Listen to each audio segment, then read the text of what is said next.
Thank you all for coming out tonight. I'm going to talk about the Table Rock quarry up there in the sandstone and why it's a little more unique than anything else in the world. So the sandstone is actually quite unique. So this whole area originally about 9 million years ago to about 2 million years ago was actually covered with what was known as Lake Idaho. Lake Idaho was 200 miles long, 35 miles wide, and 3,800 feet deep. It was absolutely huge. And all of that water weighed an absolute ton, and that is what pressed the sandstone into sandstone. But while that was happening, we actually have something else going on. Out here we have geothermal water as well.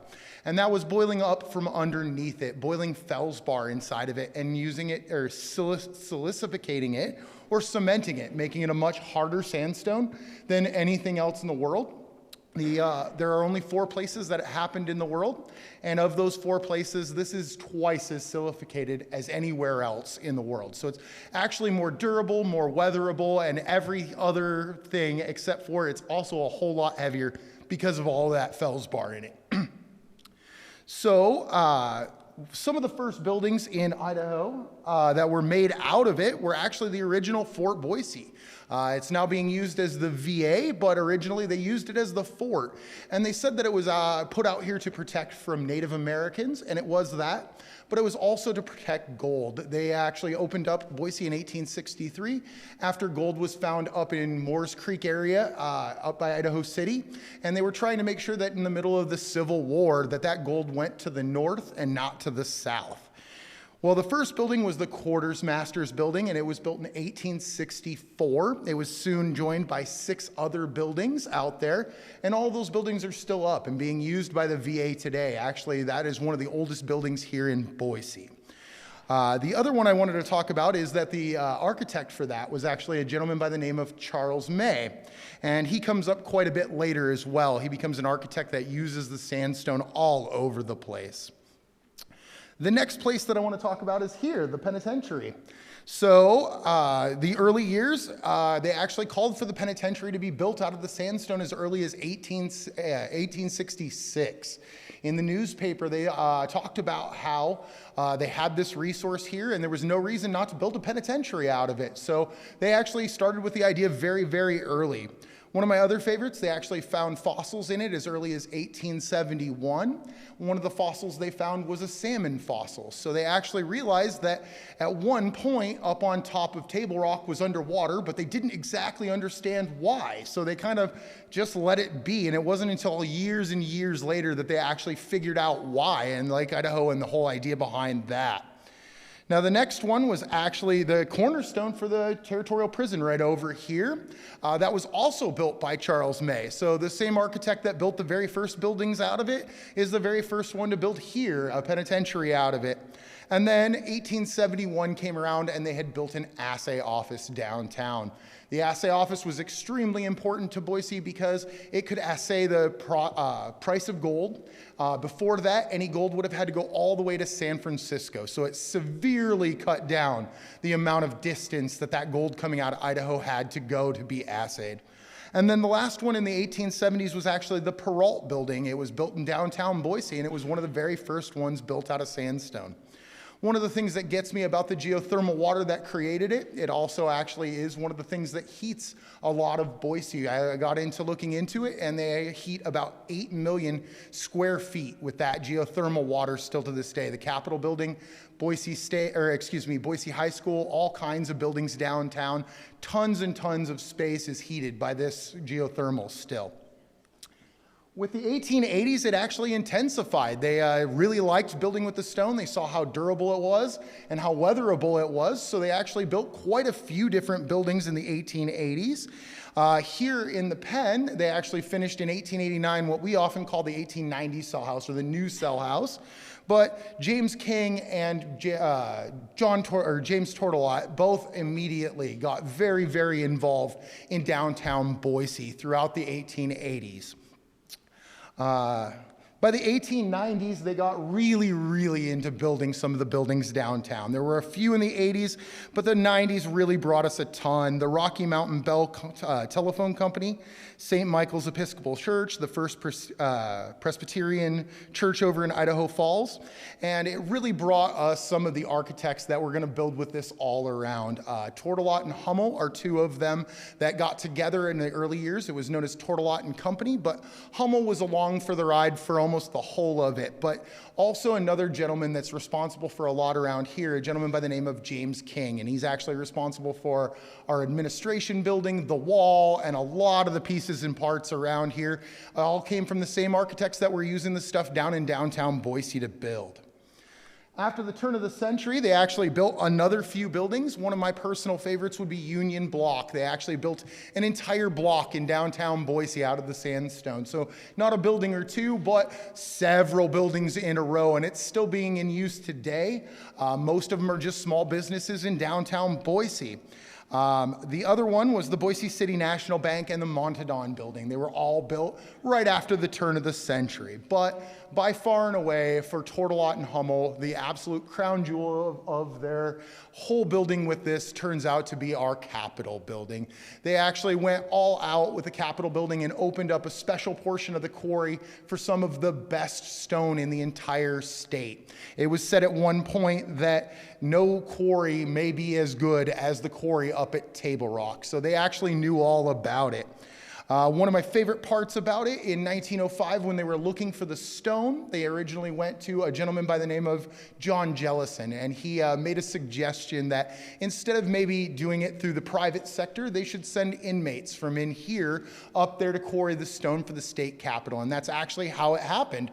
Inmates from in here actually quarried all the stone and sent it to downtown Boise where it was cut and then stacked and built with.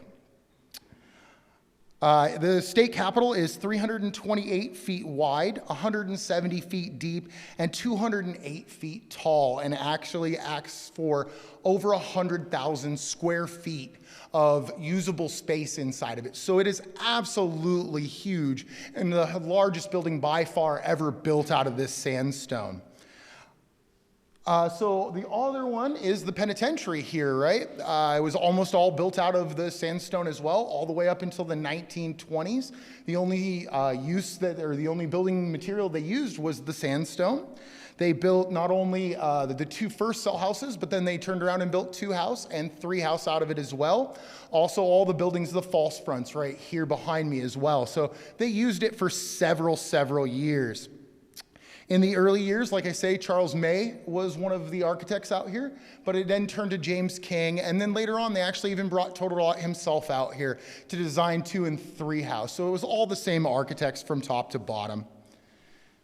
So the federal government actually claimed the quarry as early as 1870, but it wasn't until years later that some others came around. One of my favorites, and one of the most iconics with it, were the Jellison brothers. They got a writ for all the timber and all the stone up in the Table Rock quarry in the 1880s, but they really didn't pull things together until the 1890s, and that's when they started quarrying very heavily up there. They actually held a monopoly up there for a number of years by selling parts and pieces off to close friends and then buying it right back from them. So they set up a monopoly that didn't look like a monopoly. And they did that for a number of years, but by 1902, they had made a mistake. They decided to come out and tell everyone down in Boise that if you worked with any of the union workers, they weren't going to sell you stone anymore. And it came out in the paper that they were going to basically pay for it. And so a lot of the companies that worked with them for the stone found other ways to get the stone. But one company in particular actually kept going through them. And one of the things I noticed right away is that they fired all of the union workers and immediately hired non-union workers. They fired everyone at $4.50 a day. And then they rehired everybody at $3 a day right afterwards. So it was kind of an attempt to keep the costs down, but it really did not play well with the locals. And so in 1902, in October, the state decided to do something about it. They opened another piece of the quarry up that the state had owned and sold it to a gentleman by the name of Andrew Folkstead. Andrew Folkstead went up very quickly to go check out his new quarry, but when he got there, he realized that the road that went to his quarry went right over the Jellisons' land. And when he came up there, he ran into John Jellison standing there with a pistol on his hip, telling him that he would be dead before he would see him cross his land. And so they continued to argue this out. Folkstead, having a court order that he could actually go up to his area through their land, came up, and John Jellison once again said, absolutely no way. So he came back down to Boise. He got the sheriff, and him and the sheriff went up there together. And John Jellison was a little more dealable with the sheriff standing next to him. He opened up the gate and let Andrew in to go see his quarry for the first time. And so they closed the gate as they left and went back down to Boise. The next morning, Andrew, thinking nothing of it, sent all of his men up to the quarry to start quarrying. And when they went up there, they once again ran into John Jellison, standing there with a pistol on his hip, telling him that there was nothing they could do. They were not going to be on their land. But he had done just a little bit more on the next day. He actually set off a blast. And he set off a blast right above the road that they were supposed to go down to make it to Folkstead's new quarry, blowing large boulders all over on the road, making it absolutely impossible for them to get there. So the men actually came back down to Boise and reported to Andrew Folkstead, hey, he was talking about possibly even killing us, but he's also dropped a lot of boulders out on the road. And so Andrew Folkstead, knowing that he had talked to him the day before and that he had a court order to be able to go across that land, went back up. Well, he went back up with a bunch of guys, and one of the things they intended to do was move the boulders out of their way.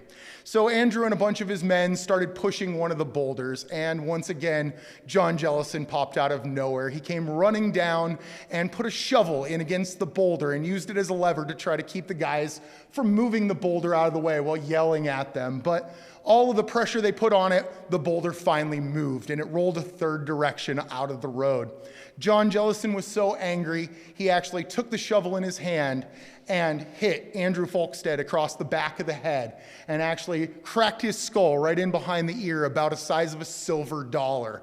Yeah, so then when the sheriff came back up, John Jellison was arrested, but they only threw a $300 bond on him, so he was out before the day's end. John Jellison, throughout his years, had made a lot of friendships with people like Tortolot that were very well known in downtown Boise. He wound up actually paying a $50 fine, was all he paid, for cracking Folkstead's skull. Folkstead and him went at it for years and years. It was actually a 2-year controversy that played out in the paper. They had all kinds of problems back and forth, all kinds of injunctions, but ultimately Andrew Folkstead finally did, in 1904, get the first chance to get to his quarry and start quarrying stuff. By 1905, the state capitol had been started, and they went to John Jellison, like I say, and he didn't want to furnish that much stone, so they instead went to Andrew Folkstead, and Andrew Folkstead immediately said, yes, I'd love to turn out that much stone, I just don't know if I can do it all. And that's when they decided to go with that inmate labor ultimately. One of the things I do like to talk about is that the quarry is actually still being used. One of the things we noticed was that it has been up there and being quarried for 160 years this year. So they are actually still quarrying up there to this day. One of my favorite parts about this whole project was being able to go up to the quarry and work with some of the guys that actually work up there and talk to them about how they do stuff today and how it was different from back in the day.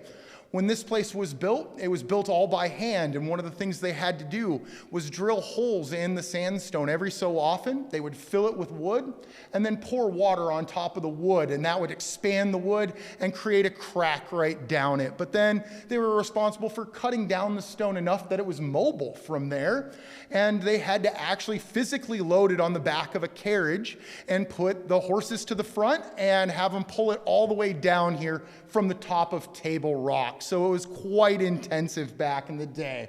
Now things have changed a little bit. One of the things that the guys up in the quarry actually sent down for me was a short video. It's only about 10 seconds, but it's going to play right down here in the corner in just a second.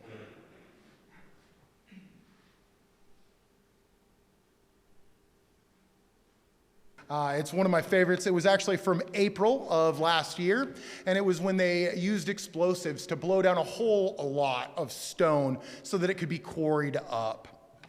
The other one I wanted to talk about is some of the other notable buildings not here in Idaho, or not here in Boise more specifically. Buildings as far as Brink Hall up in Moscow, the Portland Courthouse, St. John's Cathedral in Spokane were all built out of it. But when I started looking into it, the most interesting by far was Harkness Tower. It's all the way in Connecticut on the Yale University, and it was built almost exclusively out of this sandstone. So it didn't just travel around the west, it made it all the way to the East Coast as well. Last but not least, one of the things I wanted to talk about was how hard work quarrying was and how difficult it was to get done. One of the things I ran into in my research time and time again was constant advertisements looking for men to go up there and quarry. They were almost always looking for an extra 10 or 15 guys to go up there and quarry. One of the other things that I ran into is that at minimum we know of 4 people that died while quarrying up there. So it was quite dangerous up there as well. But the one that really stood out to me was one of our inmates, and his name is William Bedell. William Bedell was tried for second-degree murder and given 20 to life inside of the old penitentiary. Well, when he came, he was a big, strong man, and one of the first things they did was they sent him up to the quarry. He wound up in that quarry for 12 years of hard work, and after 12 years, they actually released him early to a former warden, and they quoted him as a prematurely old and broken man. He had hurt his body so many times up in the quarry, they basically let him go because they didn't think he could hurt anyone anymore. That's how bad some of the work up there beat up their bodies. The last one I just want to talk about is some of the laws and some of the politics around quarrying in the early days. In the 1920s, the Idaho statesmen here actually ran an article, and they were doing an anecdote, but it really did talk about quarrying, and it was talking about Paddy, an Irishman that was working in the quarry, and Paddy looked up at one point and saw his boss walking around the top of the quarry. And Paddy yelled up to his boss about how he had to be careful not to knock all the stones down to him. And his boss didn't listen to him and knocked a stone down from the top of the quarry that hit Paddy in the leg and broke his leg, made it so he couldn't work at all anymore. And when Paddy went to a lawyer, the lawyer immediately told him that it was only his own personal responsibility. Not only did he know that those rocks were loose, but his boss was actually protected under the state of Idaho. And basically that it was Paddy's own fault that he could no longer work. And he was not allowed to get any kind of disability, nothing like that we think of today. So it was definitely an anecdote that talked about how dangerous some of that quarrying work was. Thank you so much, guys. I'm going to go ahead and open it up to question and answer. I've got a lot more to talk about, so I hope you guys have good questions. Yes? I'm curious, is there much variation in color in the sandstone quarry? Yes, actually there is. It goes all the way from this kind of tan color to a very deep gray. And it's considered different premiums. The sandstone here is considered an absolutely normal grade. But when they went in to build the Capitol building, they actually broke into all of the gray sandstone that is considered way higher quality, mostly for its color, but just for its generalized properties. Anybody else? Yes. In the Capitol tour, there's 2 different textures on the sandstone. There's some that are really, really thin lines going down, and others that are chipped. How do they actually make those different? So they're 2 different textures in the same kind of stone because the sandstone was layered all the way up, and this is actually something I learned from the guys quarrying it today.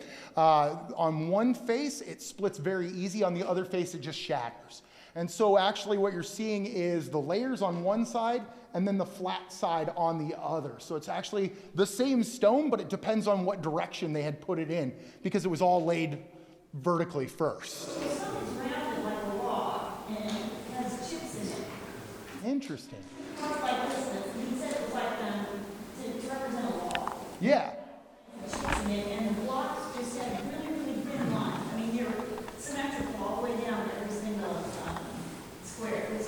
Well, one thing I can tell you is depending on what years, there were up to 5 different quarries up there in different areas.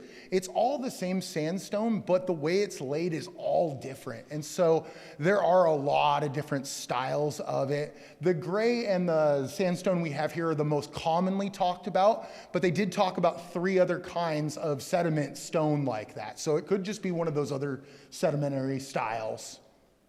Yes? Where did the lake actually start and end? So here, I can actually do this real quick a minute.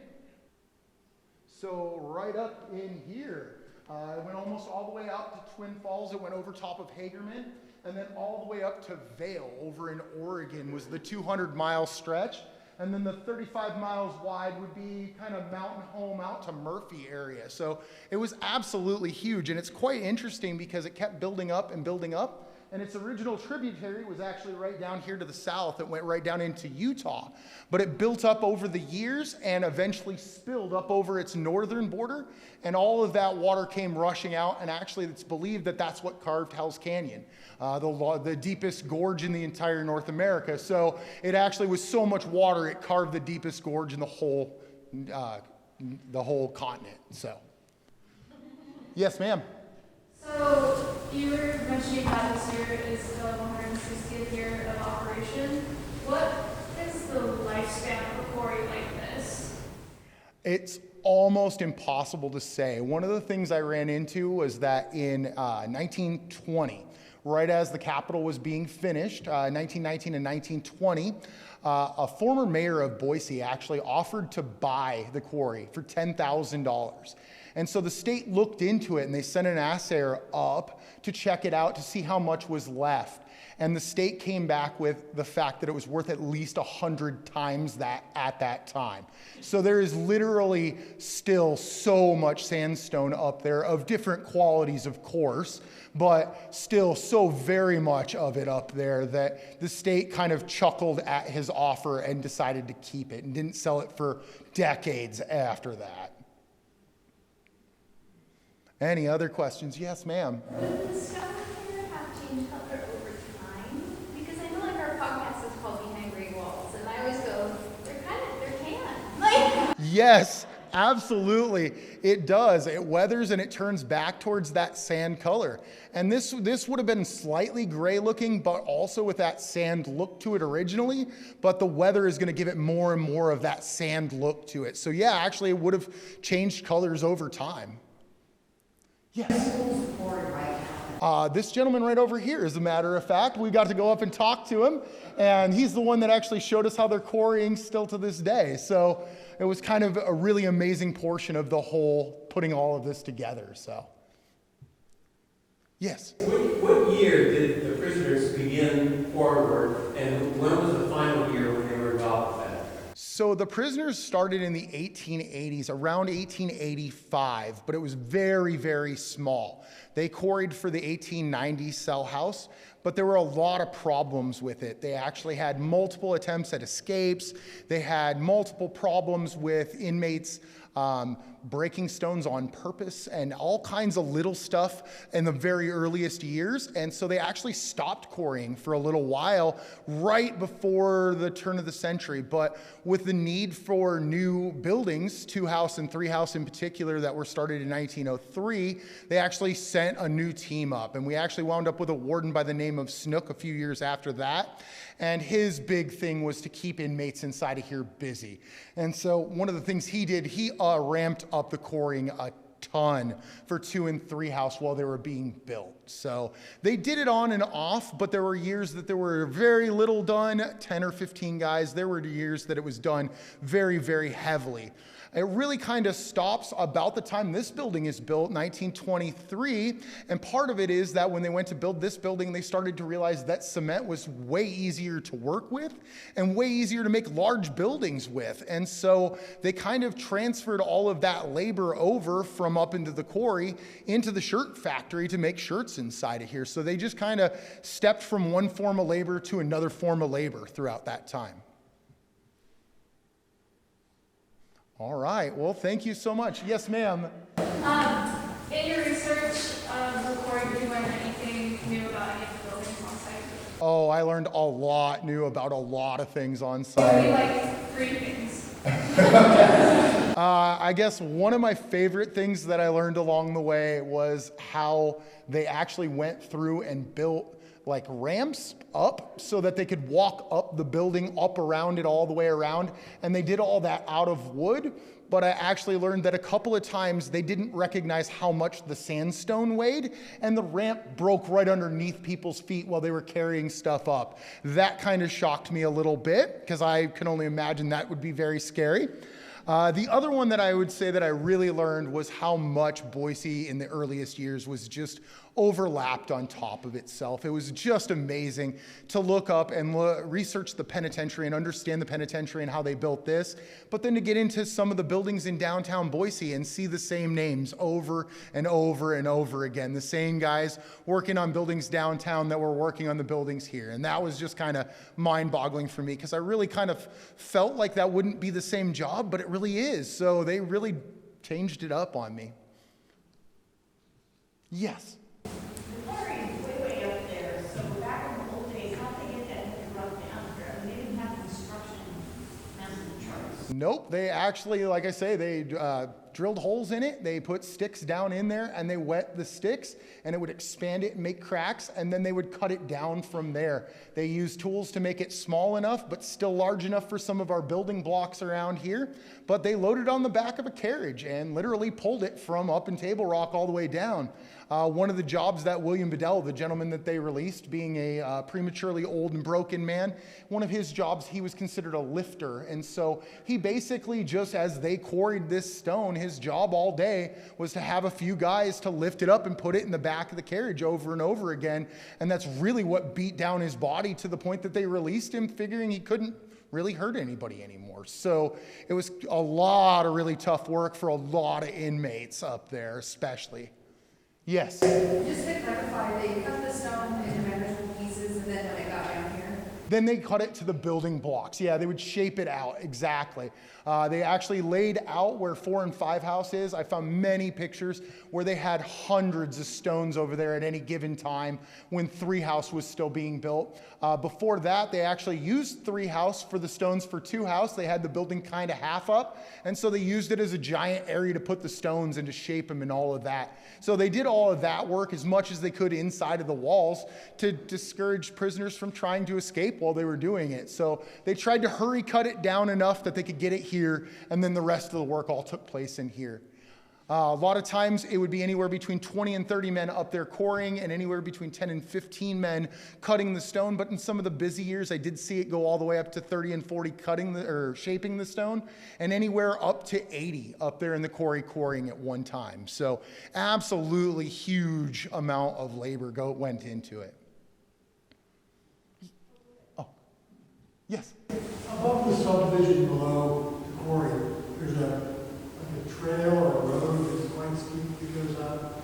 Is that your old road, or is that? Yes, actually, that is the road to one of the old quarries. There are, like I say, at one point, there was actually 5 different quarries up there. So when we talk about one quarry, there technically was different quarries. Now, it has mostly been opened into one quarry now, but historically, they opened much smaller quarries. So it was a little quarry here, a little quarry there, a little quarry there kind of thing. And so they have a bunch of roads. They would have all gone up to that quarry throughout historically. Yes. Having the owner of the quarry here, I need to ask you, are we trespassing? Because we went hiking. So we've been working with the Ridge to Rivers and making sure, we're an Idaho company that we have grown up in Idaho, and we expect to keep the trails open. We have some that come down into danger areas and things in the quarry that we blocked off, but we're repurposing a trail to be able to still walk around the area. So we're trying to keep it still open and usable for our people. Thank you very much. Do you have a shovel? A big one. So who asked about how much stone was left? So we hired an engineer out of Nevada to come and fly a drone with LiDAR, so it actually penetrated the earth. And the assessment that we got fact, just on our 40 acres where the stone is, there's 100 million tons left. Wow. So that's way longer than all of our lifetimes. Yes. How much has been mined out of it? You know, our process that we've been doing is minimal. So we probably, can you get your blast to go? Yes. Try it, so we take 12 feet of the face off at 60 feet high. And Bill, how long does it take to move that much out of there? About a month. A month and a half. And it's baby steps in the grand scheme of things there for sure. So it's a lot faster now than it was back then. A lot faster. A lot less costs. And we only have 3 or 4 guys that are in the quarry at a time, so it's all machinery and a lot less manual labor. So what are you're still selling it? We do. What are you selling it for buildings or for decoration or? All of those. So we build everything from landscape products, from curbing to the new Idaho Field House that's out in Barber.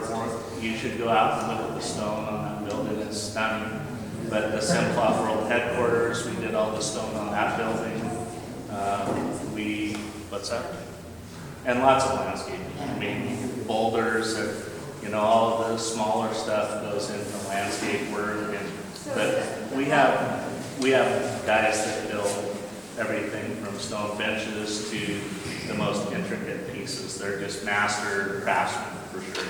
When you go on the freeway, there's a big stone there. Is that your? That's it. Yeah, that's where we process the rock there. Good to know.